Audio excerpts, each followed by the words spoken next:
தலைவர் விஜய் கிட்ட பேசிட்டு வந்துட்டேன், அவர்கிட்ட பார்த்துட்டு வந்துட்டேன், அவருக்கு வந்து இந்த கிஃப்ட் கொடுக்க போகிறோம், அந்த பொருள் கொடுக்க போகிறோன்னு வசூல் வேட்டையெல்லாம் நடக்குது அப்படின்னு.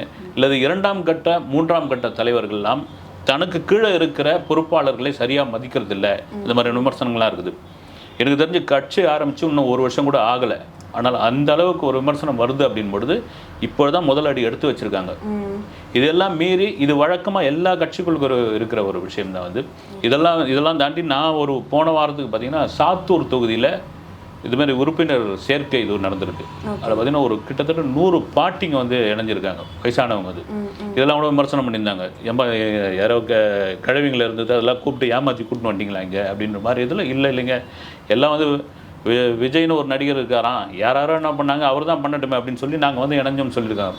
இப்படி மாறி மாறி இருக்கும். இது என்னென்னா இன்னும் தேர்தல் நெருங்க 2026 நெருங்க தாவேகா மீது பல விமர்சனங்கள், பல குற்றச்சாட்டுகள், பலவிதமானது வரதான் செய்யும். அது எல்லாம் விஜயும் அவர் கட்சியினரும் சந்தித்து தான் ஆகணும்.